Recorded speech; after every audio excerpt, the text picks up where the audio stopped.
মারিছে Kamal member, Ranju, Masud, Manju, Mizan, মনি, এরে সব ভাইসারে, এরে সব লোকজন যে মার খাইছে যে জাহিদুল, এরা হয় সব আওয়ামী লীগ করে।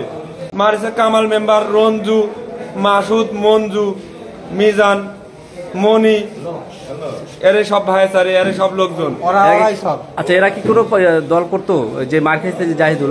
এরা হয় সব আওয়ামী লীগ করে।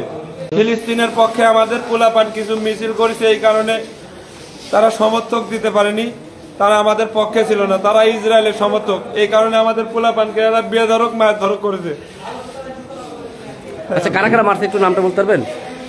যা চিনেন কিনা বা যদি নামটা বলেন। মারিছে কামাল মেম্বার, রঞ্জু, মাসুদ, মঞ্জু, মিজান, মনি, এরে সব ভাইসারে, এরে সব লোকজন। আচ্ছা, এরা কি কোনো দল করতো যে মার খাইছে যে জাহিদুল? এরা হয় সব আওয়ামী লীগ করে। আর যে মার খাইছে, যারা মার খাইছে এরা সব বিএনপির পোলাপান, ছাত্র দলের পোলাপান। তা তো ফিলিস্তিনের